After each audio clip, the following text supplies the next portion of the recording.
let's talk about yet another man in my life.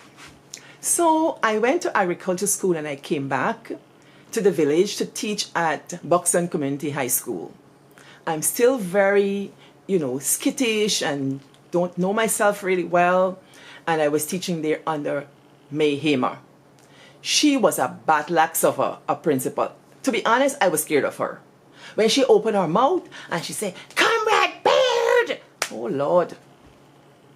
And she always comrading somebody and she can put you in your place.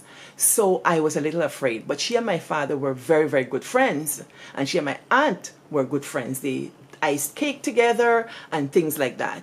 But I didn't have that relationship with her, so I was a little bit scared. I did it for a year. So I decided I want to go to teachers college. So I applied for teachers training college.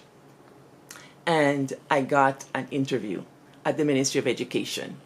So I went there, I got the interview.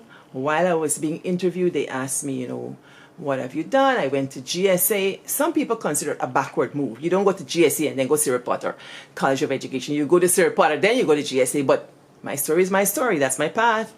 So I told him I went to GSA. He said, so, the man in my life who was at the head of the interview committee, he said, you should go to Inservice Teaching. Now, what is Inservice Teaching? That's an arm of Teachers Training College where mature teachers or people who are already on the job can get training while they work. But in my mind, as how old I was then, like 21, 22, about 21 or something thereabout. Yes, 20, 19 or 20. Yes. So this man is telling me that I must go to Teachers Training College with Miss Slow, all these big women who carry a big bag with the food, selling tamarind ball and mango. I don't want to go to that kind of college. And they're wearing this burgundy skirt. I don't want that. I want to wear the gray skirt and the white top with my baby socks and my shoes because I'm a young girl. I never aspired to be that. No aspersions. Going to in-service is good, but I didn't think it was good for me. So, in my young self. So I listened to them and they said, that's where you should go. And at the end of the interview, they said, do you have anything to say? I said, yes. I said, I would like to go to Sir Potter College of Education. That's my goal. You know what the man said to me? You not Sir Potter College material. Yeah. Me. This Dr. Pauline Beardia.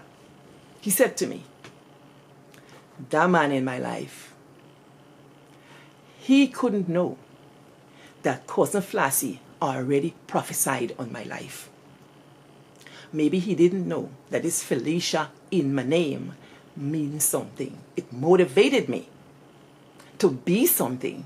He didn't know about Mr. Williams and he didn't know about Stephen James. No, he didn't know. And so when he said that to me, like something in me just broke. I wasn't a rude child. I didn't even talk much, and I don't know where I got this thing. I lie, I know. I overheard stories about my mother. How much of a powerful woman she was. A no-nonsense woman. Because I didn't know her that way. Because she passed away when I was quite young. But the stories I heard gave me a backbone. And the way she raised me as one of the eldest children. My older sister Jem didn't live with us. So of the Baird children, I was the eldest. And she used to say, you go alone, you come alone. She said, and if they fight you, you fight them back. So I consider this a fight. But she say, you fight them back, and I gonna go to jail for you. My mother done dead, or she'll go to jail for me. So she doesn't mean literal jail. She will stand up for me. I don't have a mother now. Behind me is perhaps a wall. But if I go back and there's no wall, where do I go? So I got to go forward. So I said to the mister, I don't accept that. And you know the part that really burned me? This man taught me at Buxton Government Secondary School geography. He used to make us say chimpanzee 1, chimpanzee 2, chimpanzee 3. You who went to Buxton Government Secondary School, you know what I'm talking about. He came to teach in Buxton, and we loved him in first form. We loved him in second form. And when I saw him on the interview committee, I was so happy. And that man told me, I'm a college material, because I refused to go at the in-service. So when they asked me if I had anything to say, I told him, yeah. I said, I don't accept. I said, I am a teacher. And if I don't get to teach, Guyana would have lost one of the best teachers they ever had. And they listened, and then they told me I can go, and I went outside. Me bawl. Me cry, snot, all kind thing. Me proper cry. Then me take myself and me go home. I say me ain't going back to my school. Me go plant my daddy yard and me go do that. Yes. I went home and I was going to Hector Lee lessons, teacher Hector Lee and so on. And then again, I went home and I saw a letter one evening, but the letter was open. And it was for Sir Potter College of Education. I was so scared. But I needn't have worried, because my father came out of the kitchen. He said, more school? More school? How much school you want? And this man went on for me. Madonna, that's your grandfather. I believe that he was proud, but he couldn't understand what I'm doing with all this school. This school in a current he. In them days, you get the education, you go and work. So I going for more school. The man went on, carry on. I said, well, me not asking you for money for go to school. Me I go to school because Sir Potter College offered you a stipend, 150 Guyana dollars, and it was good money. So I was prepared. And you know, as God would have it, he made a way. I didn't have money, but cousin Gloria, Mozam's daughter, lived in England. And one time she sent a barrel. Now, if you know anything about Mozam, when the barrel comes, she take long to give you anything. And sometimes she put them up at the top of your wardrobe. You got to watch it.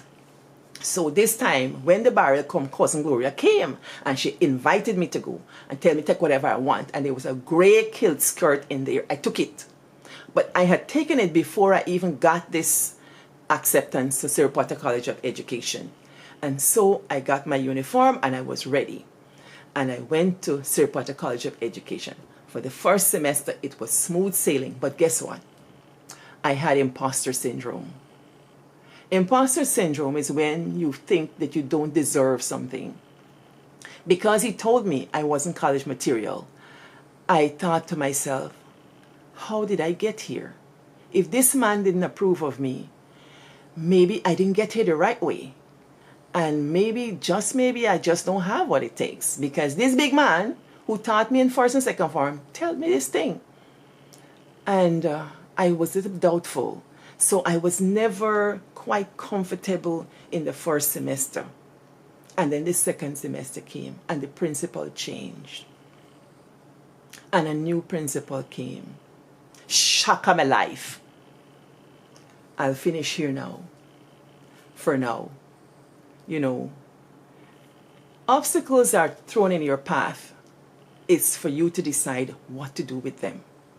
You know, I walk around in Japan and I see water everywhere. Little drains, little rivers. And in every one of those is a rock. Or something that obstructs the water. And that obstruction creates music. That tinkling of the water is calming and inviting. And it's part of nature. So I see that man in my life as one of those. He sharpened me so I could make music. We'll talk about the next part with the man of my life. Yet another story with the man of my life. I gotta go now. I will continue this.